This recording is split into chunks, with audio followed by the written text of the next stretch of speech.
படித்தவனுக்கு மட்டும்தான் கண்ணுன்னார் வள்ளுவர். படிக்கலைன்னா அவன் கண்ணில் அது புண்ணுன்னார். பிச்சை புகினும் கற்கை நின்றே நம்ம இலக்கியம் தான் சொன்னிச்சு. ஆணுக்கும் பெண்ணுக்கும் எது அழகுன்னு சொன்னாங்க.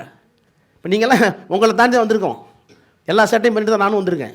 அந்த டீனேஜில் என்ன அழகுமோ, பெண்ணுன்னா கூந்தல் பெருசாக இருக்கணும், நீண்ட கூந்தல் இருக்கணும், அழகான முகம் இருக்கணும், பருத்த மார்பகங்கள் இருக்கணும், இதெல்லாம் டீனேஜில் வர்றது தான். குஞ்சை அழகும் கொடுந்தானை கோட்டழகும் மஞ்சள் அழகும் அழகல்ல, நெஞ்சத்து நல்லவம் யாம் என்றுணர்த்தும் கல்வி அழகே அழகு. ஒரு பொண்ணுக்கு அழகு இதெல்லாம் இல்லைப்பா, கல்வி கற்றுதான் பொண்ணு அழகு. 2000 வருஷத்துக்கு முன்னாடி. சரி, ஆம்பளைக்கு இது அழகு, தினமும் ஜிம்முக்கு போயிட்டு நல்லா பெருசாக ஷோல்டர் வச்சுக்கிட்டு அப்படி போட்டு வந்தாவா போனவா இல்லை. எடை வனப்பும் ஈடின் வனப்பும் புடைசூல் கழுத்தின் வனப்பும் வனப்பல்ல, என்னோடு எழுத்தின் வனப்பே வனப்பு. அவன் படிச்சிருந்தானா அழகு. அப்போ அழகு என்பது கல்வி என்னும் எழுத்தும் என்ற சமூகம் 2500 ஆண்டுகளுக்கு முன்னால இருந்தது, no doubt. Where it has gone, எங்கே போச்சு? இடையில என்னாச்சு?